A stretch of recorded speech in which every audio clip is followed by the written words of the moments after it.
Hello students, आज हम लोग इंग्लिश ग्रामर का सीरीज शुरू करने जा रहे हैं। इंग्लिश ग्रामर और इंग्लिश ग्रामर में सबसे पहले मैं आपको ये basically class 11 West Bengal board के लिए है। मैं स्टार्ट करूँगा वॉइस चेंज से और आप लोग 9-10 में पढ़े ही होंगे। ये बेसिकली जो मेरा ये वीडियो बनाने का पर्पज है, ये क्लास 11 के स्टूडेंट, क्लास 11 और 12 स्टूडेंट्स के लिए है। बट क्लास 9, 10 और जूनियर क्लास के लोग भी इसको सीख सकते हैं, क्योंकि रूल्स तो एक ही है। जो रूल्स है वो सभी के लिए है। तो शुरू करते हैं आज हम लोग वॉइस चेंज।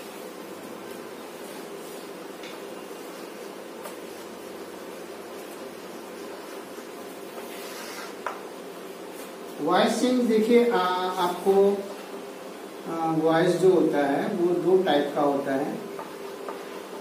आप लोग इसको कॉपी में नोट डाउन करते जाइएगा तो सबसे अच्छा रहेगा। वॉइस जो होता है दो टाइप का होता है, एक्टिव एंड पैसिव। जनरली क्या होता है, जो एक्टिव होता है उसका जो जनरल फॉर्मेट है सिंपल का, वो होता है पहले सब्जेक्ट, इसके बाद हेल्पिंग वर्ब, इसके बाद वर्ब, इसके बाद ऑब्जेक्ट और उसके बाद एक्स्ट्रा वर्ड। इसी फॉर्मेट में सेंटेंस एक्टिव वॉइस का सजा रहता है और इसके आगे पीछे कुछ भी मॉडल वर्ड ऐड हो जाते हैं। और पैसिव का जो जनरली फॉर्मेट है वो होता है पहले ऑब्जेक्ट, ठीक इसका रिवर्स होता है, इसके बाद हेल्पिंग वर्ब, उसके बाद वर्ब का थर्ड फॉर्म यूज होगा, इसके बाद अगर कोई एक्स्ट्रा वर्ड है तो आप यहाँ पे डाल सकते हैं या सब्जेक्ट के बाद भी डाल सकते हैं, बाय, इसके बाद सब्जेक्ट। बट ये ध्यान देना होगा कि ये जो सब्जेक्ट आएगा ना, ये सब्जेक्ट यहाँ पे ये एज ए ऑब्जेक्ट आएगा, ऑब्जेक्ट फॉर्म में आएगा, ठीक है। और ये जो ऑब्जेक्ट यहाँ आ रहा है ये subject as a subject form में आएगा, ठीक है। ये ख्याल रखिएगा। तो ये जनरल फॉर्मेट है एक्टिव और पैसिव का बनाने का सिंपल रूल्स है। रूल नंबर 1 कह सकते हैं। प्रॉब्लम क्या होता है कि हम कैसे समझेंगे किसी सेंटेंस में ऑब्जेक्ट मेरा क्या है। प्रॉब्लम यहीं पे क्रिएट होता है, ये ऑब्जेक्ट ढूंढना, क्योंकि हमको ऑब्जेक्ट ही ढूंढ के पहले लगाना पड़ता है। तो इसी को हम थोड़ा एक्सप्लेन करेंगे कि कैसे हम ऑब्जेक्ट और सब्जेक्ट ढूंढेंगे किसी सेंटेंस में। सबसे बड़ा बिग इशू इसमें यही रहता है। सपोज दैट मैंने तुम्हें एक सेंटेंस दिया, ही सॉ एट नाइट।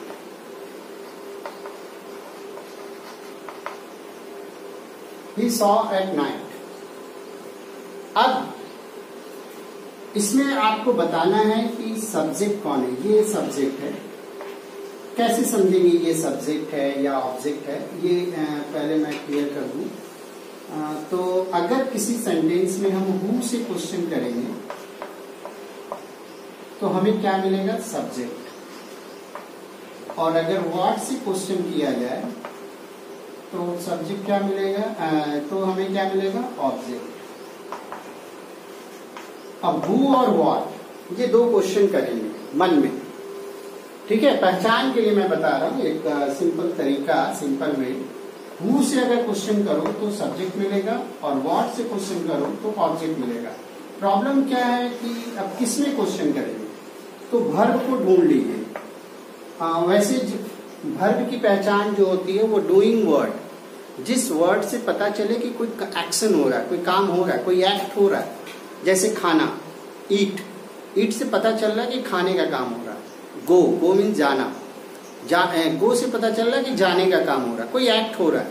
तो that word is called verb. Simple इसकी एक पहचान है हिंदी के लिए। हिंदी वर्ड में उसके अंत में ना आ जाता है, ठीक है। डूइंग वर्ड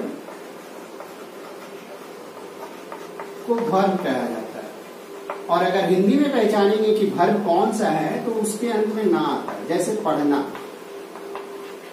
लास्ट में ना है। लेकिन साथ साथ में ये भी आपको देखना होगा कि केवल ना, अब जैसे अपना, अब ये भी ना आ रहा है, क्या ये वर्ब है? नहीं, ये वर्ब नहीं है, क्योंकि इससे कोई काम नहीं हो रहा। अपना, कोई काम होना चाहिए। सबसे बड़ा कंडीशन ये है कि कोई एक्ट होना चाहिए, कोई काम होना चाहिए, तो ये अपना वर्ब नहीं है। पढ़ना से काम हो रहा, पढ़ने का, जाना, आना, इस टाइप के जो वर्ड होंगे वो वर्ब होंगे। तो ये वर्ब तो क्लियर हो गया, कैसे पहचानेंगे। अब देखो, इस वर्ब में क्वेश्चन करेंगे हु और व्हाट से, तो सब्जेक्ट मिलेगा और ऑब्जेक्ट मिलेगा। सब्जेक्ट जैसे क्वेश्चन कर रहे हैं हु, देखा, ही सॉ मीन देखना, कौन देखा? ही देखा, तो ये सब्जेक्ट मिल गया। कितना सिंपल है, देखिए, ठीक है। क्या देखा, व्हाट से क्वेश्चन करेंगे, व्हाट, क्या देखा? आंसर मिल रहा है आपको इस सेंटेंस में? नहीं मिल रहा है। नहीं मिल रहा है तो कोई बात नहीं, इसमें ऑब्जेक्ट है ही नहीं। There is no object in this sentence. क्यों? क्योंकि व्हाट से क्वेश्चन किए और आंसर हमें नहीं मिला। क्या देखा, नहीं पता, इसका मेंशन सेंटेंस में नहीं है। It means it has no object, ये विदाउट ऑब्जेक्ट है। ठीक है, क्लियर। और अगर ऑब्जेक्ट जो होगा वो उसकी जो प्लेसिंग होती है हमेशा वर्ब के बाद ही होती है, इसके बाद ही होगी, इधर उधर नहीं होगी।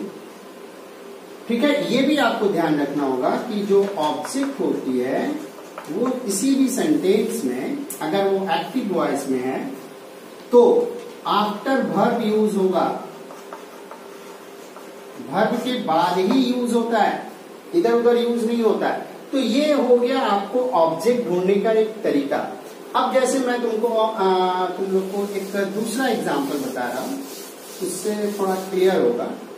अब मैंने सेंटेंस में थोड़ा सा ऐड कर दिया, he saw me at night.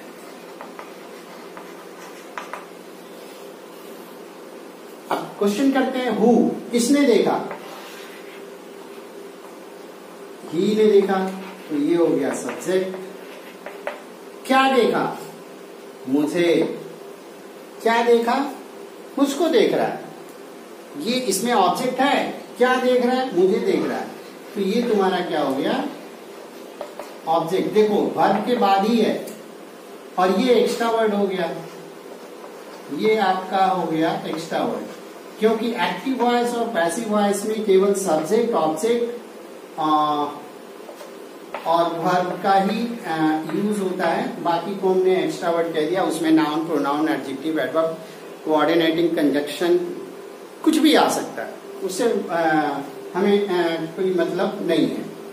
तो बस ये हो गया। अब अगर ये एक्टिव वॉइस में है, अब हमको इसका पैसिव वॉइस बनाना है, तो रूल्स क्या था? पहले ऑब्जेक्ट मी है, तो मी जब आएगा तो एज ए सब्जेक्ट आएगा, तो मी का जो सब्जेक्ट फॉर्म होता है क्या होता है? आई। और ये पास्ट टेंस है ना, सी सॉ, पास्ट इंडेफिनिट का जो हेल्पिंग वर्ब होगा वो होगा वाज, आई वाज। अब वर्ब का थर्ड फॉर्म, कोई सा भी टेंस हो, वॉइस में कोई सा भी टेंस हो, आपको वर्ब का थर्ड फॉर्म ही लगाना है, ये याद रखना होगा। आई वॉज इन, वेदर वो प्रेजेंट में हो, पास्ट में हो, फ्यूचर में हो, आपको वर्ब का थर्ड फॉर्म ही यूज करना है पैसिव वॉइस में, एक्टिव में नहीं, पैसिव में। I was seen, extra word आप यहाँ पे ऐड कर सकते हैं या लास्ट में भी ऐड कर सकते हैं, एट नाइट, बाई। अब सब्जेक्ट आएगा, सब्जेक्ट क्या है? ही, तो ही एज ए ऑब्जेक्ट यूज होगा क्योंकि ये ऑब्जेक्ट की प्लेस है, तो I was seen at night by him, और वर्ब का तो थर्ड फॉर्म है ये जनरली एक्टिव से पैसिव बनाने का रूल्स है। अब थोड़ा सा और एग्जांपल पे चलते हैं। इसमें एक दूसरा प्रॉब्लम है हेल्पिंग वर्ब, क्योंकि एक्टिव की हेल्पिंग वर्ब कुछ और होती है और पैसिव वॉइस में हेल्पिंग वर्ब कुछ थोड़ा सा चेंज होता है। तो मैं लिस्ट दे रहा हूँ आप लोगों को, जिससे कि आप लोगों को सुविधा होगा। Helping verb means auxiliary verb, उसी को हेल्पिंग वर्ब भी कहा जाता है या ऑक्सिलरी वर्ब भी कहा जाता है, सहायक क्रिया। अगर एक्टिव में और पैसिव, डू है, डज है या वर्ब का फर्स्ट फॉर्म है, तो पैसिव में इज, आर, एम का यूज होता है। दूसरा, अगर इज, आर और एम दिया हुआ है तो is being, are being, am being. और अगर हैज, हैव है तो हैज बीन और हैव बीन। अगर डिड है या वर्ब का सेकंड फॉर्म है तो वाज, वेयर यूज होगा। और अगर वाज, वेयर है तो वाज बीन और वेयर बीन यूज होगा। और अगर हैड है तो हैड बीन यूज होगा। क्लियर? ये लिस्ट आप लोग उतार लीजिए, फिर मिटा रहा हूं मैं। और भी है,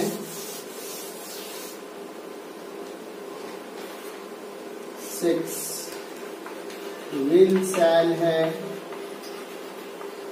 तो विल बी, शैल बी। और अगर विल है और शैल है तो will have been,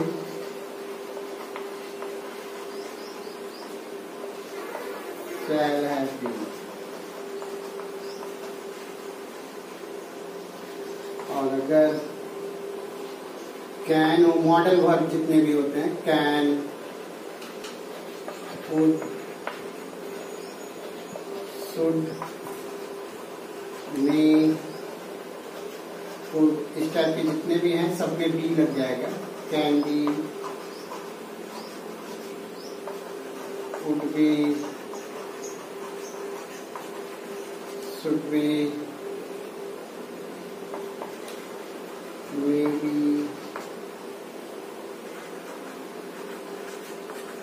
could be. ये है आपका हेल्पिंग वर्ब का लिस्ट हो गया। बहुत ही हेल्पफुल होगा आप लोगों के लिए। ये अगर 2-3 बार आप लिख के प्रैक्टिस करेंगे तो आपको लर्न हो जाएगा और बहुत ही इजी है। Active voice, passive voice.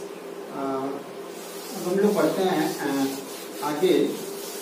आप लोग को मैं अब फिर एक एग्जाम्पल से समझा रहा हूँ। Second example, I have bought a new pencil। अब इसको आप लोग वॉइस में चेंज करें। पहले तो आप लोग ये पकड़िए कि ये एक्टिव में है या पैसिव वॉइस में। अगर पैसिव में है तो एक्टिव में कन्वर्ट करना होगा और अगर एक्टिव में है तो आप उसको पैसिव में चेंज कीजिए। ठीक है, तो सबसे पहले हम ये पकड़ेंगे कि ये एक्टिव में है या पैसिव में है। तो इसके 2 तरीके हैं। एक तो आप हेल्पिंग वर्ब से पकड़िए, क्योंकि हैज और हैव केवल यूज है हेल्पिंग वर्ब के रूप में, तो आपको समझ जाना होगा कि पैसिव में केवल हैज, हैव नहीं होता, हैज बीन, हैव बीन होता है। तो ये आपका हैज और हैव है केवल, तो इससे आप पकड़ लिए कि ये एक्टिव में है। ठीक है, और सेकंड जो ऑप्शन है वो सब्जेक्ट पहले यूज किया गया है। इससे भी ये एक्चुअली उतना कभी कभी ये थोड़ा सा इधर उधर हो जाता है सब्जेक्ट का, लेकिन आप इससे पकड़िए हैज और हैव। ये पैसिव में नहीं होता, पैसिव में हैज बीन और हैव बीन होता है, और ये केवल हैज और हैव का यूज किया गया है, तो ये एक्टिव में है। अब चलते हैं, इसको पैसिव में चेंज करना है। तो सबसे पहले हम क्या ढूंढना है, हमें ऑब्जेक्ट। कितने स्टूडेंट क्या करते हैं ना कि लास्ट वर्ड ले लेते हैं, नहीं ये रॉन्ग है। जरूरी नहीं है कि लास्ट, मैं जैसे एग्जांपल दे रहा हूं, I have bought a new pencil from the market. अब बहुत सारे स्टूडेंट क्या करेंगे कि कुछ सोचेंगे नहीं, मार्केट ले आए, नहीं ये रॉन्ग है, मार्केट ऑब्जेक्ट है ही नहीं। आपको मैंने तरीका बताया ऑब्जेक्ट कैसे ढूंढेंगे। व्हाट से क्वेश्चन कीजिए, भर क्या है, व्हाट, खरीदा, क्या खरीदा, अ न्यू पेंसिल, ऑब्जेक्ट यहाँ है, भर के ठीक बाद होगा तो अ न्यू पेंसिल। अब हेल्पिंग वर्ब हैव है, तो क्या मैंने अभी लिस्ट दिया, हैव है तो क्या हो जाएगा, हैज बीन, बिकॉज ये सिंगुलर नंबर है तो हैज यूज होगा, प्लूरल रहता है तो हैव बीन होता है, तो हैज बीन। हर का थर्ड फॉर्म दिया हुआ है, बॉट। एक्स्ट्रा वर्ड है from the market, from the market. अब इसके बाद आएगा बाई, सब्जेक्ट क्या है, आई, तो आई का क्या हो जाता है, ये क्लियर हुआ, ये क्लियर है, ओके। अब हम लोग बढ़ते हैं सेकेंड रूल की तरफ, इंट्रोगेटिव। इंट्रोगेटिव जो है वो क्वेश्चन होता है, इंट्रोगेटिव सेंटेंस। ये दो टाइप का होता है क्वेश्चन, एक होता है यस नो और एक होता है WH। यस नो क्वेश्चन जो होता है वो बिगिन विथ हेल्पिंग वर्ब, ये हेल्पिंग वर्ब से स्टार्ट होता है। ऐसा क्वेश्चन जिसका हम आंसर यस और नो में ही दे सकते हैं, वो that question is called yes no question. जैसे do you know me, do you know me, क्या तुम मुझे जानते हो, अगर जानते हो तो क्या आंसर दोगे, यस, नहीं जानते हो तो क्या आंसर दोगे, नो। तो इसका हम और आंसर नहीं दे सकते, तो ये यस नो क्वेश्चन हो गया। और जो WH क्वेश्चन है वो begin with WH word. WH word जैसे why, what, when, where, how, how much, बहुत सारे लिस्ट हैं WH के, तो वो उससे स्टार्ट होते हैं WH क्वेश्चन। तो हम लोग सबसे पहले आते हैं यस नो क्वेश्चन वाले पे, कैसे बनाते हैं पैसिव और active voice. Yes no question,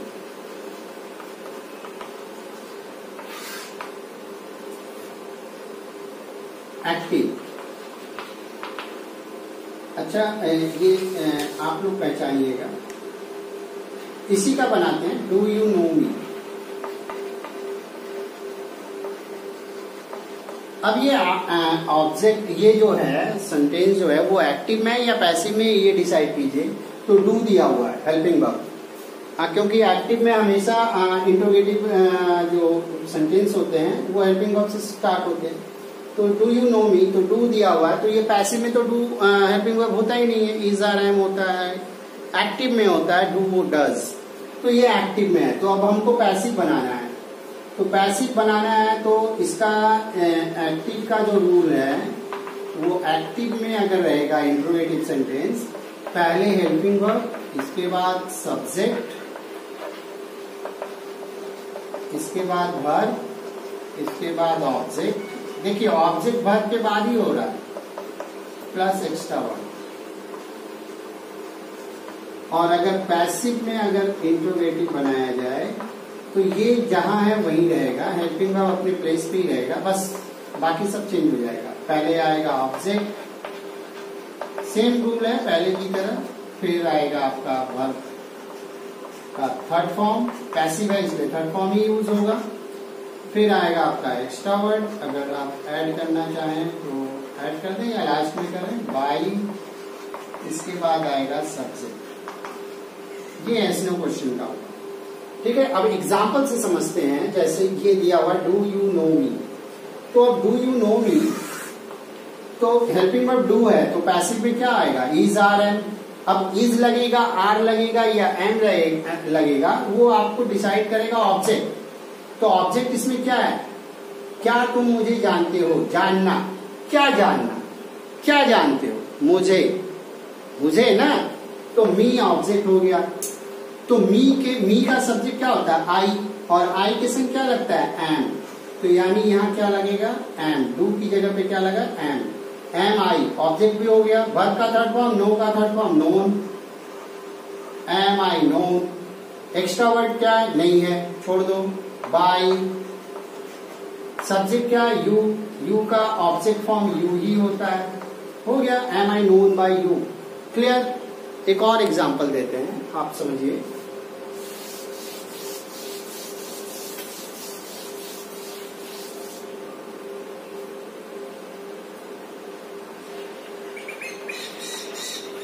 can you trust me, या कैन यू ट्रस्ट,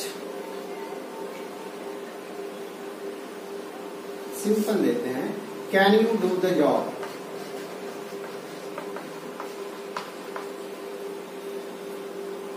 अब इसकी बनानी है, तो कैन है तो पैसिव में ये है नहीं, एक्टिव में है।